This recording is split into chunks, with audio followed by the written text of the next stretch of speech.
நீங்க நிறைய குடும்பங்கள பிரச்சனை. நான் சொல்றேன், அடுத்தவங்க பொருளுக்கு ஆசைப்படாதீங்க. 1 ராஜாக்களின் புத்தகம் 21ஆம் அதிகாரத்தில் 1ஆம் வசனம், 2ஆம் வசனம், 3ஆம் வசனம் பாத்தீங்கன்னா, ஆகாப் என்கிற அரசன் தன் வீட்டு அரண்மனை பக்கத்துல நாபோத்துடைய தோட்டத்து மேல கண்ணு வச்சான். நாபோத்துடைய தோட்டம். அவன் அழைச்சி சொல்றான், நீ அந்த தோட்டத்தை எனக்கு கொடுத்துரு, நான் உனக்கு அதுக்கு எக்ஸ்ட்ரா வேற என்ன செஞ்சிடறேன், பணம் கொடுத்துறேன், அல்லது வேற இடம் கொடுத்துறேன். அவன் சொல்றான், இது என்னுடைய பிதாக்களுடைய சுதந்திரம்பா, நான் தரமாட்டேன், இது எங்க அப்பா அம்மா எங்க தாத்தா காலத்துல இருந்து கொடுத்தது. அவனுக்கு அது ரொம்ப முடியல, என்னடா நான் ஒரு அரசன் கேட்டு இவன் தரமாட்டுக்கானே.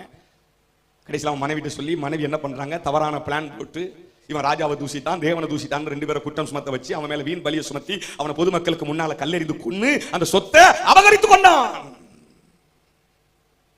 இன்னைக்கு சில குடும்பங்கள்ல பார்க்கிறேன், தம்பி சரியில்லைன்னா அண்ணன் சரியில்லைன்னா அவன் சொத்தை அபகரிக்கிற கூட்டம் இருக்கிறது. எனக்கு அருமையான நம்ம நினைக்கிறது யாருக்கும் தெரியாது என்று இல்லை, கர்த்தர் பார்க்கிறார். அவர் நீதி உள்ள தேவன். இவன் உடனே செஞ்ச தப்புக்கு கர்த்தர் எலியாவை அனுப்புறாரு. அல்லேலூயா சொல்லுங்க. சும்மா இல்ல ஆண்டவர் எலியாவை அனுப்புறாரு. எலியா சொல்றான், நாபோத்துடைய ரத்தத்தை நாய்கள் எப்படி நக்கிச்சோ உன் ரத்தத்தையும் நாய்கள் என்ன செய்யும், நக்கும். ஆகாப் வீட்டுல சாகுறவன நாய்களும் வெளியில சாகுறவன ஆகாயத்து பச்சைகளின் திங்குன்னு சொன்னான், சபிச்சான். எந்த நாபோத்துடைய தோட்டத்தை அநியாயமா எடுத்துக்கொண்டானோ அந்த நாபோத்துடைய வயல் நிலத்துல ஆகாப்புடைய பிள்ளை யோராம் கொலை செய்யப்பட்டு தூக்கி எறியப்பட்டான். வசனத்தை குறித்து வைத்துக் கொள்ளுங்கள். எனக்கு அருமையான 2 ராஜாக்கள் 9ஆம் அதிகாரம் 24, 25, 26 ஆகாப்புடைய பிள்ளையை கொலை செய்து அதே நாபோத்துடைய தோட்டத்துல தூக்கி எறிஞ்சு அன்னைக்கு எலியா தீர்க்கதரிசி மூலம் சொன்ன வார்த்தையை அவங்க சொல்லுவாங்க. கர்த்தர் சாதாரணமானவர் அல்ல. அல்லேலூயா சத்தமா சொல்லுங்க.